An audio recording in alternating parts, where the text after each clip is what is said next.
Thursday. Righty-ho, hello.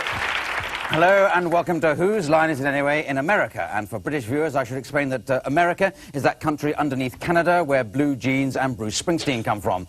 But improvising onto the show tonight, we have, first of all, from England, the lovely Josie Lawrence. Next, from California, the, well, even lovelier Ryan Stiles. And then from Interplay in New York, the loveliest Christopher Smith. And finally, also from Interplay, the superlative Jim Meskimen. Ladies and gentlemen, the contestants. The very first game we'll be playing this evening is called Film and Theatre Styles. I'd like to bring down Ryan and Josie for this. I'm going to give them a little situation in which to improvise in just a moment. But first, I'd like some suggestions of some film styles, some theatre styles, if anyone can think of them here in the studio audience. Sorry?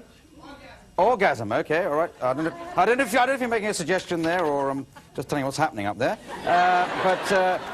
Any other film styles more familiar to the family viewer? I don't. Horror, that's completely different from orgasm. Melodrama. Film noir. Silent and film noir.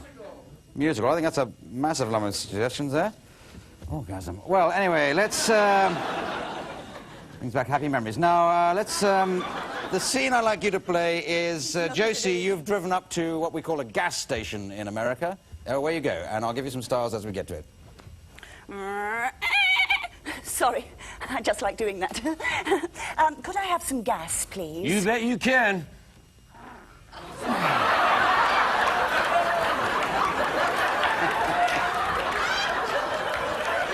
Get your windows for you?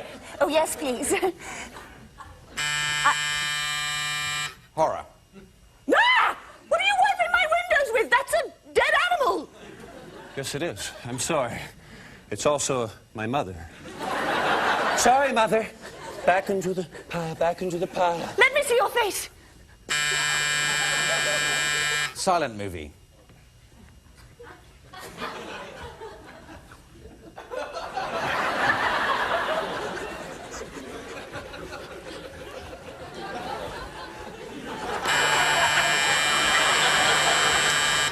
Let's do an orgasm, a porn movie. I'd like to check your gear stick.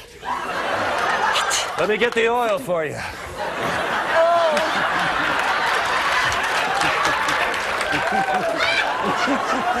My, that's a big hose. I like the way the gas just drips from the end.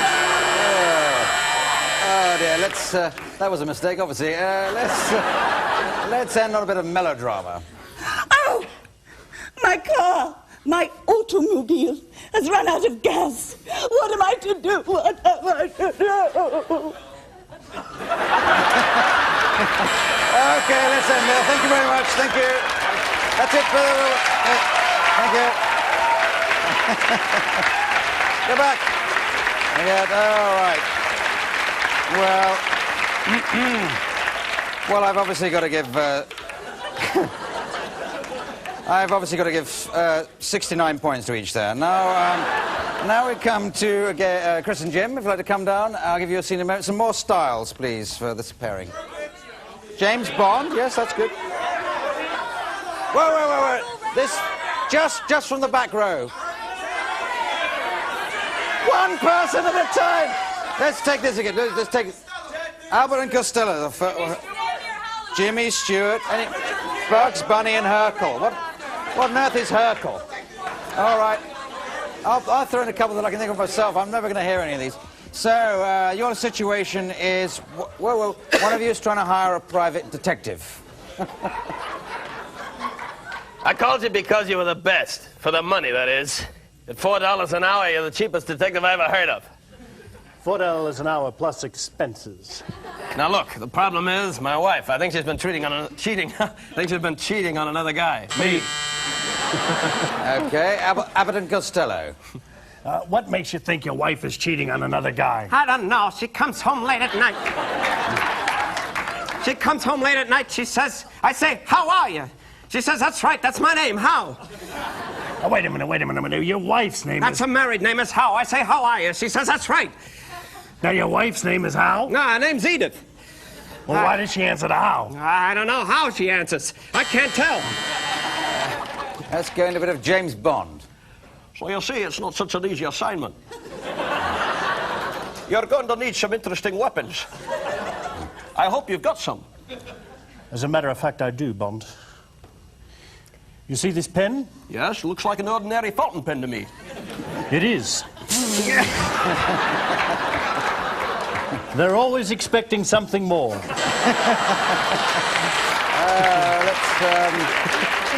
Let's do, I'll combine two shows. Let's have Bugs Bunny meets Jimmy Stewart. What's up, Doc? That is the largest rabbit I ever saw in my life. Well, I ain't invisible, you know. Well, I can see that. I mean, you're right in front of me. Look, I'm just trying to get my wife back. Don't you understand? She's been cheating on me or something. I need you. Can you follow a trail? Can you give me some information? Sure. Listen, I'll pay you. How much do you want me to pay you? 14 carats a day. 14 carats a day. Say, you don't mean gold, do you? I mean carats. It's a Persian rug. Okay, let's end there. Thank you very much. Yes, very good. We'll crack on with that. Yeah, let me just give a... let's make a careful note of the score there, and I'll tell you what it is later. Now we come to a game called Expert. This is for Josie and Ryan. If you'd like to get your stools, you're necessary for this. Now, in this game, Josie is an interviewer, and she'll be interviewing Ryan.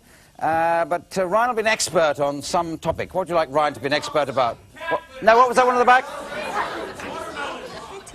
Watermelons. Watermelons, all right. So, watermelons. So, expert on watermelons. Where you go, Josie. Hello and welcome to Let's Find Out. Today we have a wonderful expert with us all the way from America.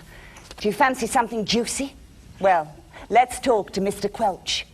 Mr. Quelch, you've been working with watermelons for many years now. Why do you find them so fascinating? Well, they're big. Big and juicy, you know what I'm saying? It's, yes. It's probably one of the biggest fruits or vegetables, or I'm not really sure if it's a fruit or a vegetable. But they're big, and when you cut them open, you can see things. Why, once I saw a vision of Christ inside a watermelon. It was just, the seeds were eyes. Oh, you never know what you're going to find. Now, pips. Pips. Pips. Pips. You always have to spit out the stones, don't you? It's such a juicy Seeds is what level. we call them. Seeds. Pips, stones. I don't know where you get that. Seeds is what they're called, and they've been called that since the early Americans, the Indians. Yes, now, when was the first time you saw your first melon? Well, I was a young boy in private school.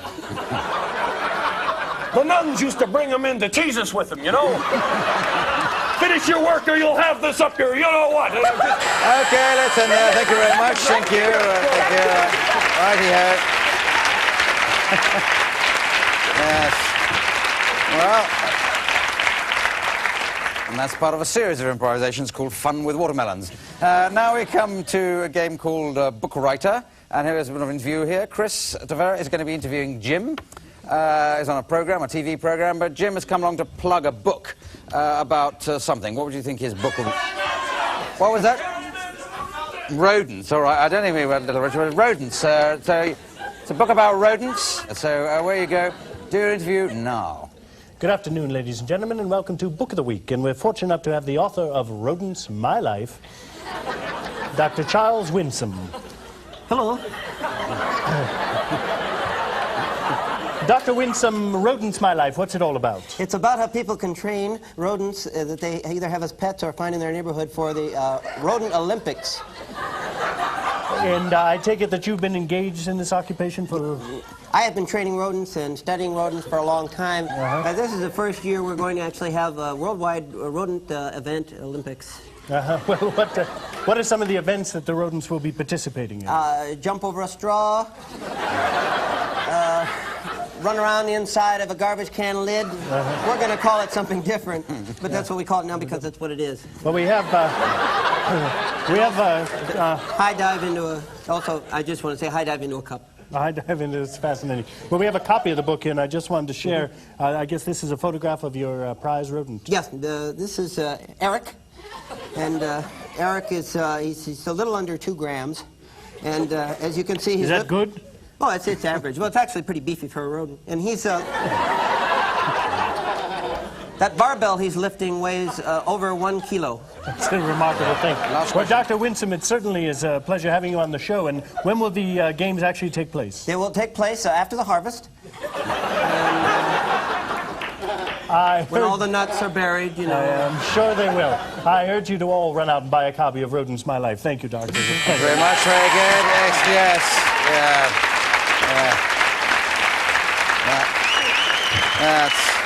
Oh dear. That's got to be 5,000 points each there. Now we go to a game called Song Styles. This is going to feature, first of all, Josie Lawrence, but also Richard Vranch at the piano, who's going to make up some music with her. What I'd like you to do is to suggest a household object for Josie to make up a song about. Spatula. Spatula. Do we have spatulas in England? No, those things you sort of, you do. Spatula. Anyway.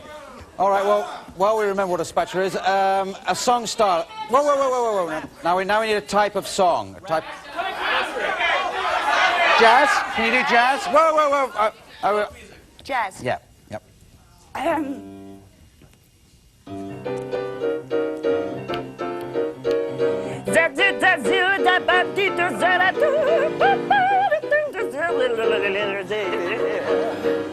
I'm not a fork. I'm not a spoon. I ain't even a knife. I guess you could say that I'm the kind of person that lives a boring kind of life. Oh, I ain't a plate. I ain't a cup. Yeah, don't do that. I'm just a spatula, flatula, spatula. That's where it's at. Oh, I'm boring, my friend. I am just a spat with an oolah at the end.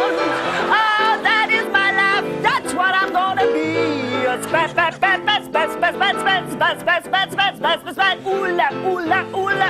you see.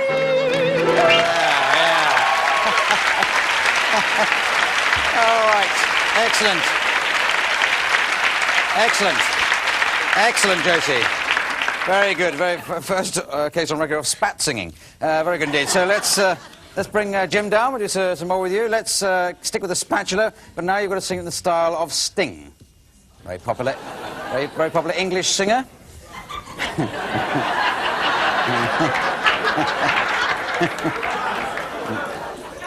That impresses me. Yeah? Whatever you say, Clive. Are you all ready, Maestro?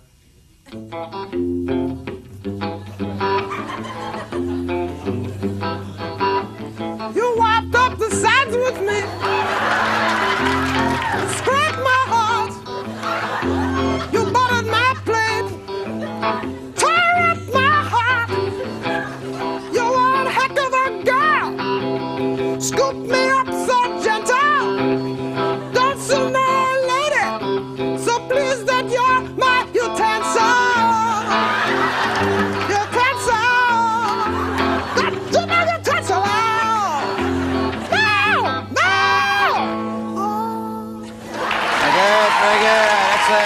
Excellent day.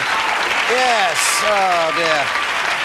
Well, while we recover from the excitement of that game and I work out the points, let's take a break. See you after the commercials. Bye.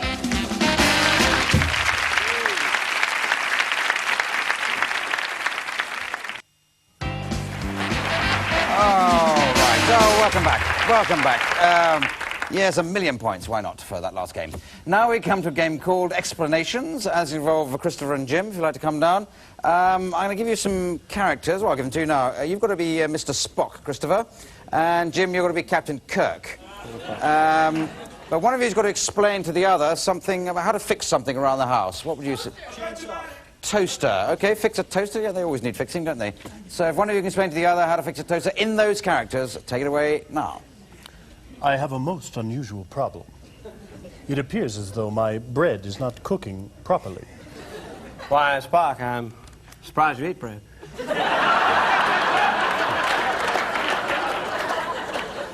I'm eating toast only because it's all that's here. Usually my bread is vulcanized. I understand. Well, it's an earth device that we have, a toaster. I'll show you how it works. I'll show you. Ordinary apparatus, metallic metal from Earth, of course, bread going in, the slices in to the holes there. It seems most logical. The holes are approximately the size of a piece of bread, only slightly larger. Yes, yes, of course they are. Is that all there is to it, then? No, it has to be plugged in. The toaster's got to be plugged in the wall. Got to have a power source, something like that. You understand? You simply can't expect the bread to cook without power. Will it operate on dilithium crystals, Captain? There's a good chance it will, Spock. There's a good chance. Make that noise you make. Hello, Scotty. Beam us down some dilithium crystals, will you? We want to toast some wheat bread. Wheat bread? I believe so, Captain. Wheat bread. Wheat bread, Scotty. Wheat bread. All right, Captain, just a minute. Sounds like you're in the Lincoln Tunnel, Scotty. Sounds like we're running out there, so thank you very much. I think we've got the approximate idea. I think we'll pop up onto another game now. So let's move on to Party Quirks. This is going to feature Christopher Smith as the host of a party. All the other contestants will be playing guests at the party, but each of them has been allocated a strange way of behaving or a quirk, and they are consulting the envelopes in front of them and they're discovering what those quirks are to be. And Christopher has to discover what the quirks are simply by the power of the improvisation. The party looks as though it's underway. You're either blowing up balloons or having a good time. So let's... Blowing up balloons. Yes. Well, some people find that a good time. I'll ring a doorbell, get the first guest on. Hey, come on in. Hi, gotta use your phone. Go right ahead. Hi. Yeah, how's it going? How's it going? Yeah. It's down? What do you mean? Sal! Hey, What's the matter with you? Listen. Can I offer you... How many phones you got? You got a fax machine? I'm gonna need you. I'll be... It's my party. Ha ha! Ha ha! Ha ha! Shut up! Ha ha! I'm sorry. Would you like a drink or? Oh, why? I'd love a drink. Some. You don't mind if I just drill holes in your carpet, will you? Not at all. No. Excuse me. Are you a stockbroker? Yeah, that's fine. Yes, well, street businessman. That's fine. Yeah. Here's your drink. Yep. Oh, hello. Come on in. Come on. Hello.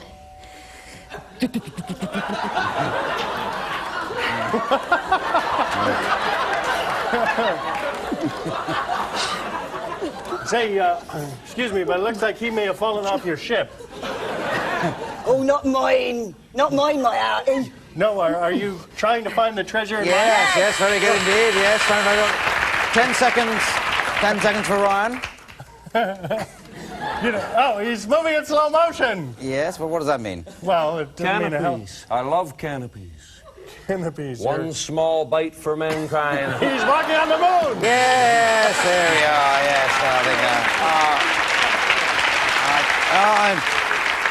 What the hell, I'll give no points for that last game. Now we come to a game called Helping Hands. This will feature Christopher Smith, who will be improvising along with Ryan Stiles, if you'd like to come down. But to make it easier for Ryan, he doesn't have to use his own hands.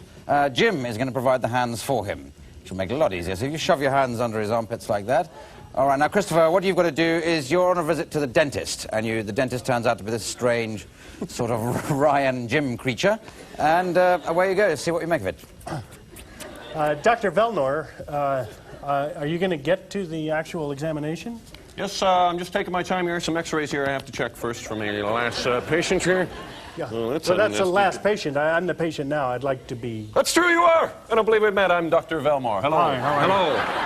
Hi, it's a pleasure to meet you. Pleasure to meet you. A pleasure. My, you have a strong grip. Thank you. Strong grip and broad shoulders. I like that in a man. Well, let's have a look in there. Let's have a look. Open up wide. We don't have a chair anymore. Oh, there's the problem there. There's the problem there. You've got rotten teeth in the back there. Those will have to come out. Yeah, well, have to come out. You yank them right out of your face, right out of the old mouth, and right into the garbage. I'll go right into the garbage. I'll go with you. I'm just a little hesitant. Is it going to hurt? I don't want. Well, it could hit a bit. I can't tell. I can't tell right now. I'm very sensitive. Oh well, I am as well, my friend. That's why I carry this handy set of Maxo pliers here. They should come out rather easier with this. Open up wide, open up wide. You can actually put that in my mouth? Well, it'll make a lot more sense than putting it in my mouth. Doctor. A little bit of phlegm there, I'm sorry. Would you mind washing your hands? Yes, I will wash up before we begin. I always wash up There we go. Oh, that's a little chunk there. Would you like to wash up with me? Don't mind if I do. There we go. Wash up with me there. You know, I couldn't help but saying I've noticed you around the office before. Well, I come here for the magazines. Do you? Yeah. Do you indeed really come here for the magazines? Tell me you do. Tell me you do. I do. When I see that face, those eyes, those soft lips, that nose, just... Are you going to pull my teeth or what? Yes, I'm going to pull my teeth. But first, I'd like to wash up again. Yes, I'm going to wash up again. Okay, let's end there. Thank you very much. Thank you. Oh, well, I'll give 1,000 points to Krista, and Jim and Ryan have to share their points because they were doing it together. Now we come to a game for all four contestants. They make up a song, a sort of Western hoedown sort of song. Okay? But we'd like to do it based on the life, or at least the hobby, of somebody here in the studio. Somebody got an interesting hobby? Stone carving. Stone carving. Stone carving. That sounds a bit bizarre, but let's give it a whirl. Starting with you then, Jim. Work down the thing. Stone carving, sculpting, Western hoedown. Take it away.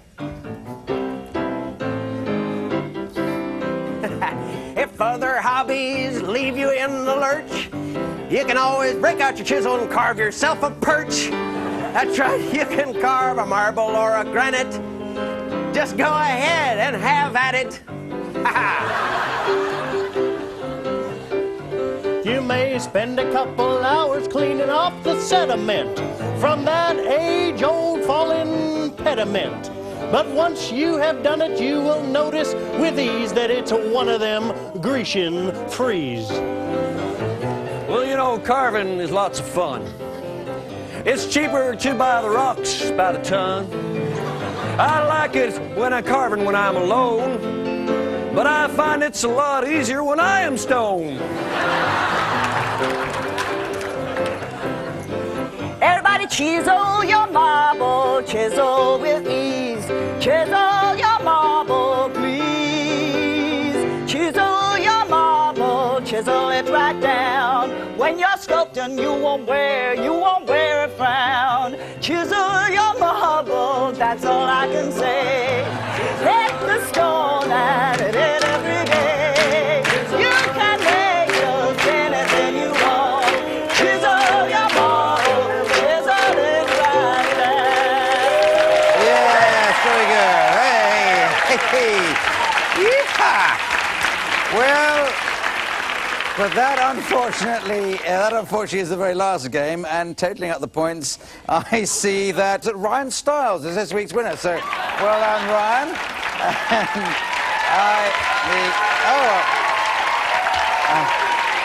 A popular winner. A popular winner, and the price of winning is to read the credits in a style of my choosing. I'd like you to do it in the style of a bad Shakespearean actor. Okay, so it just remains for me to thank Josie Lawrence, Ryan Stiles, Christopher Smith, Jim Meskimen, Richard Francis, and me, Clive Anderson, saying good night. Good night. Whose line is it anyway? If I were but a man who would be in a show called that, I would be Richard Franch. Title sequence, Steve Ballala. What is this I see before me? It is a videotape editor, costume designer, cameraman, camera. If I were Evan Hartley, I would be a production manager. A Vago production manager. Oh, zoons, it's embarrassing. Oh.